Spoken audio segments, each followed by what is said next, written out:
39 years ago, a 20-year-old woman in Waterville, Maine stepped out on the night before Christmas to spend time with friends and never returned home.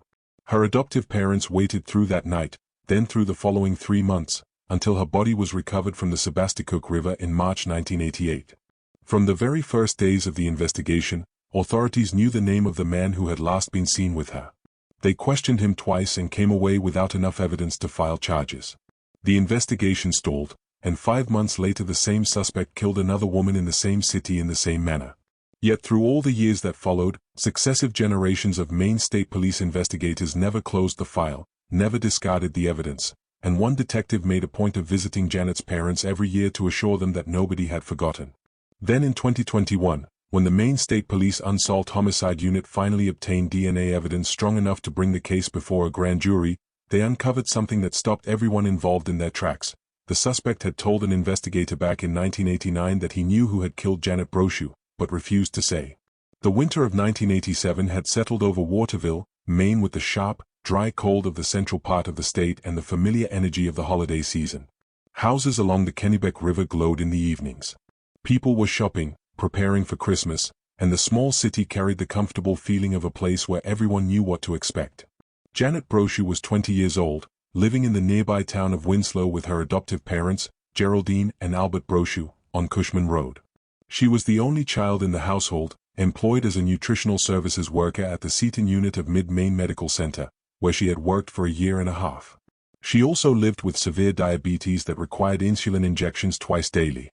On the evening of December 23, 1987, Janet left home at 6 o'clock, telling her mother she planned to cash a check and grab something to eat at McDonald's. It was not a late-night outing. Nothing about it gave her mother reason for concern as she watched her walk out the door. Waterville in 1987 had a downtown area known as the Concourse, a gathering place with bars and nightclubs where young people came on weekends and holiday evenings. Janet met up with friends and went out, and at a bar called T. Woody she encountered 2 men. The conversation flowed easily, and the men suggested moving on to another bar together. Janet agreed. It was an ordinary decision on an ordinary holiday night. New faces, a festive atmosphere, nothing that carried any visible warning. At the next bar, however, staff checked identification and discovered Janet had not yet reached the legal drinking age of 21 in Maine. She was asked to leave immediately and was turned out into the cold while the 2 men remained inside. She was not feeling well at the time, nauseous and in no condition to make her way home alone on a freezing Christmas Eve night. One of the 2 men came back out, retrieved Janet's purse from inside the bar, and told those present that he would look after her. But when Janet needed him to actually take her home, he refused. His stated reason was that she was unwell. This was the same man who had just taken possession of her purse, the same man who had just assured others he would take care of her. He left her standing alone in the parking lot, without her purse, without money, and without any means of getting herself home. Police would later establish that this man was the last person known to have spoken with Janet Brochu while she was alive. He maintained that when he walked away, she was still standing in the parking lot outside T. Woody's. Sometime around midnight on December 23, 1987, that parking lot in the cold Maine night was the last confirmed location where anyone living had seen Janet Brochu. She did not come home. Her mother waited. Her father waited. Christmas morning arrived and Janet was not there. The family contacted police and a search began, expanding quickly in the days that followed. By January 1988, the Maine State Police and the Maine Attorney General's office had joined the effort, and missing person alerts were distributed across the country. Divers searched the Sebasticook River for any personal items belonging to Janet but came up empty. While her family waited, the man known to those around Janet as Jerry had been identified by his full name, Gerald Goodale. He was the last person seen with her. He was the one who had taken her purse. He was the one who had said he would take care of her. On the morning of March 19, 1988, 3 months after Christmas Eve, a dam owner named Christopher Anthony discovered a body in the Sebasticook River near Pittsfield, about half a mile from town off Waverly Avenue. The body was removed from the water and identified through dental records and jewelry. It was Janet Brochu, the only child of Geraldine and Albert Brochu, the person her family had spent 3 months searching for and waiting on. Pittsfield sits roughly 20 miles north of Waterville. The distance made one thing immediately clear to investigators: Janet had not gone there on her own that night. Someone had taken her there and left her body in the freezing river in December 1987. Divers returned to search for personal belongings but recovered nothing further. The river had given up only what it chose to give. Gerald Goodale, The man witnesses at T. Woody's had seen with Janet on the night of December 23, whose name had surfaced in the investigation from its very first days, became the central focus once Janet's body was pulled from the water. He lived on Water Street in the south end of Waterville with his parents. Neighbors described him as argumentative and difficult, someone who spent most of his time working on cars behind the house and got by on odd jobs, without steady employment or a regular routine. Investigators questioned Goodale for the first time shortly after Janet went missing. He said that when he left the parking lot, she had still been standing there, and that he had no knowledge of what happened afterward. Investigators did not believe him, but they had nothing concrete to challenge his account with. When Janet's body was found in March, they brought him in a second time, pressing harder, asking more pointed questions. He remained the last known person to have been with her. He was still the one who had taken her purse. He was still the one who had promised to look after her and then walked away. But there was no DNA evidence and no direct eyewitness who could place the two of them leaving that parking lot together. There was no physical evidence placing Goodale in Pittsfield that night, and nothing that connected him to Janet's death in the manner a courtroom demanded. In 1988, no technology existed that could bridge that gap. His name remained in the file. The investigators knew, the police knew, and Janet's family knew exactly who they believed had taken her life. But belief and courtroom proof were two entirely different things, and nothing available at the time could close the distance between them. The case stalled. 5 months after Janet's body was pulled from the Sebasticook River, Gerald Goodale did the exact same thing to another woman in the same city. On August 9, 1988, 23-year-old Geraldine Finn left Pete and Larry's lounge at the Holiday Inn on Main Street in Waterville with Gerald Goodale, climbing into his blue Chevrolet Blazer. Her friends watched her get in. They remembered the vehicle. They remembered Goodale. That was the evidence the Janet Brochu case had never had. Witnesses who saw the victim leave with him and retained enough detail to confirm it afterward. Geraldine's body was found 5 days later in a shallow grave in the woods off U.S. Route 201 in Skowhegan. She had been strangled and buried in a forest far enough from Waterville that Goodale apparently believed discovery would not come quickly. The pattern was identical. The same city. The same setting of leaving a nightclub with Goodale. The same disappearance. The same ending. 2 women, 2 bars, 2 nights separated by 5 months, and the same man responsible for both. There was also a detail that no one in the investigation room could overlook. Geraldine Finn shared her first name with Janet's adoptive mother, Geraldine Brochu. And Geraldine was simply a longer form of Gerald, Goodale's own name. Nobody could reasonably call that a coincidence. This time, Goodale did not escape consequence. Geraldine's friends confirmed she had left with him in his blue Blazer, providing the direct eyewitness evidence the Janet Brochu case had always lacked. He was arrested and charged with Geraldine Finn's murder. In June 1989, he was convicted and sentenced to 75 years in prison at Maine State Prison in Warren. The man who 2 years earlier could not be charged with anything in connection with Janet Brochu's death due to insufficient evidence was now standing in a Maine courtroom receiving a 75-year sentence. Deputy Attorney General Fern LaRochelle pushed for a harsher punishment at sentencing, openly convinced that Goodale had also killed Janet Brochu, and stated plainly in court that he had committed another serious offense without any remorse or regard for the victim's family.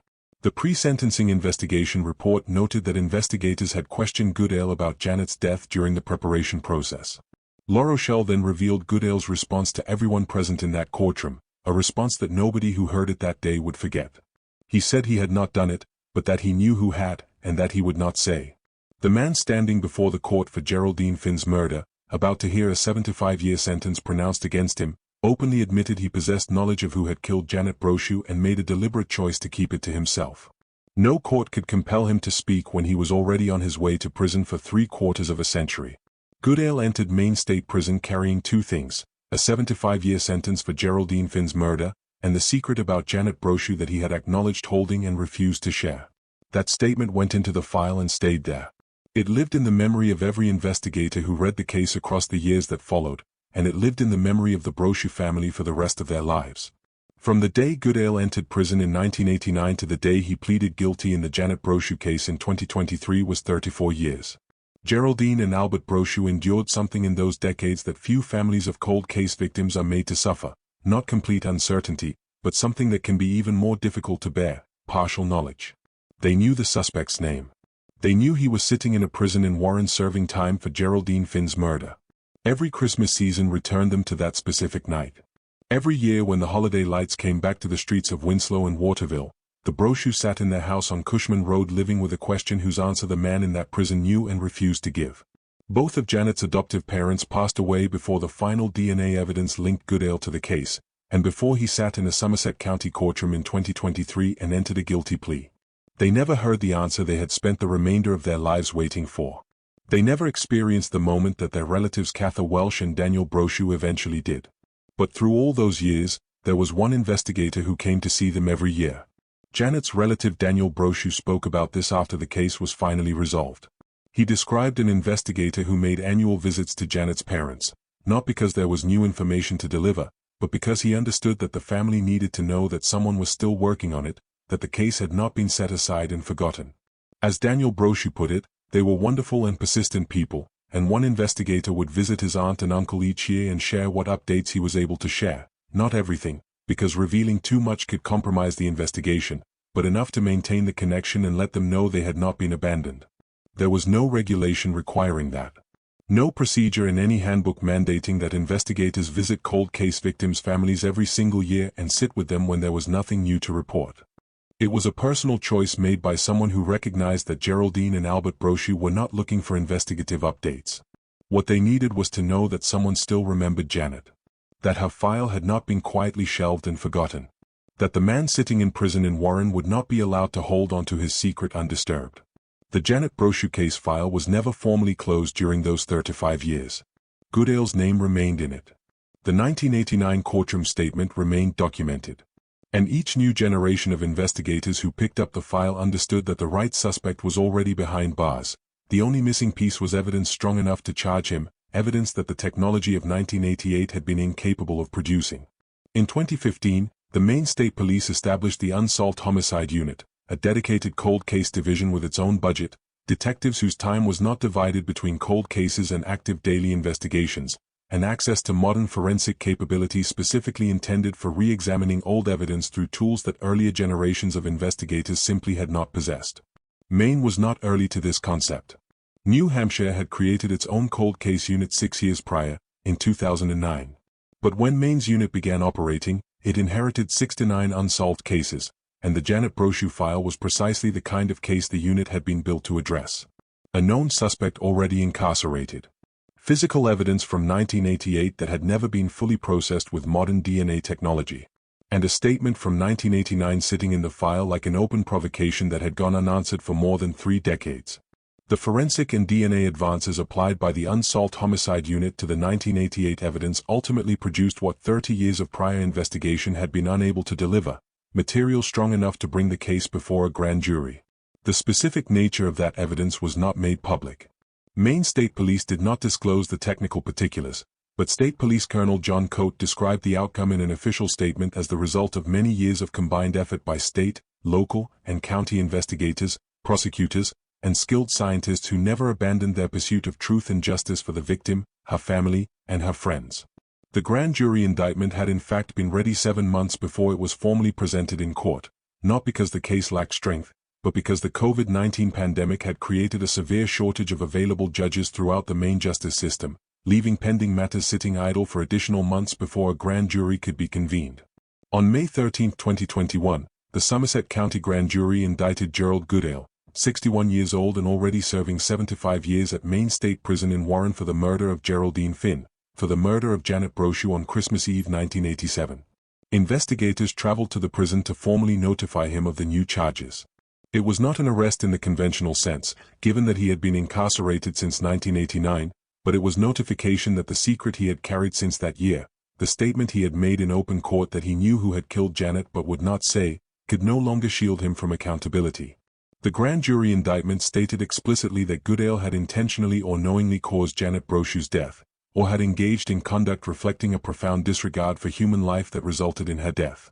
Legal language, ultimately, for what had happened to a 20-year-old woman with severe diabetes who had been left standing alone in a parking lot without her purse on a freezing Christmas Eve night in Maine.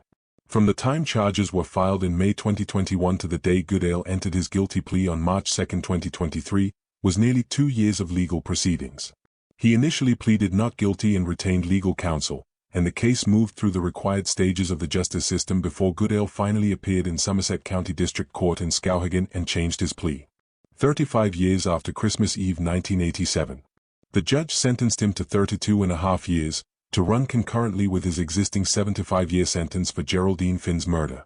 Concurrent sentencing means the two terms run alongside one another rather than being added together. In practical terms, his earliest possible release date according to the Maine Department of Corrections falls in February 2034, when Goodale will be in his late 70s. The additional sentence ensures that the legal record formally holds him accountable for both crimes rather than only one. Janet's relative Cather Welsh spoke about Janet and the 37-year wait. She said that taking a life is an unspeakable act, but taking a life on Christmas Eve is something beyond imagining. She reflected on what Janet's parents must have endured, waiting for their daughter to come home through all those years. She said the family had always believed Goodale was responsible. He had been questioned, Janet had last been seen with him, but that now there was a conviction, and that was closure. Horrible that it had taken so long. 37 years. But a relief, she said, that the door was finally closed. Geraldine and Albert Brochu were not there to hear those words. Janet's adoptive parents, for whom she had been their only child, who had received the news on Christmas Eve 1987 and carried an unanswered question through every year that followed, had both passed away before Gerald Goodale entered his guilty plea. The moment their relatives experienced in that Somerset County courtroom was a moment Janet's own parents never got. The Janet Brochu case leaves behind 3 lessons with direct relevance to anyone in America living with an unsolved cold case. The first concerns specialized cold case units. Maine created its Unsolved Homicide Unit in 2015, 6 years behind New Hampshire. In its first 10 years of operation, the unit resolved 8 cold cases out of the 69 files it was working, with Janet Brochu's case among them. If you have a loved one who was the victim of an unsolved crime, find out whether your state has a dedicated cold case unit. If it does not, contact your elected representatives and advocate for one. The difference between detectives dividing their time between cold files and active investigations and detectives working exclusively on cold cases is often the difference between files sitting idle and files being revisited with modern technology. The second lesson is the simplest question a family member of a cold case victim can ask of law enforcement. Has the evidence from this case been retested with current DNA technology? Goodale was a suspect from 1987. Everyone who mattered knew it. And nothing could be done because 1988 technology was not equal to the task. That single question, asked directly to the investigating agency, was at the heart of what led to the 2021 charges. The third lesson is not about systems or procedures. It is about people. No regulation required investigators to visit Janet's parents every year. No handbook mandated it.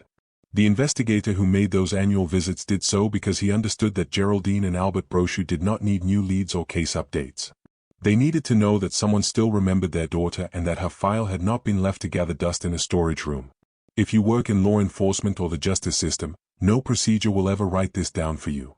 But Daniel Brochu still remembers it, after all those years. If you have watched this far, please leave a comment and let us know where you are watching from, and subscribe so you do not miss the stories still to come.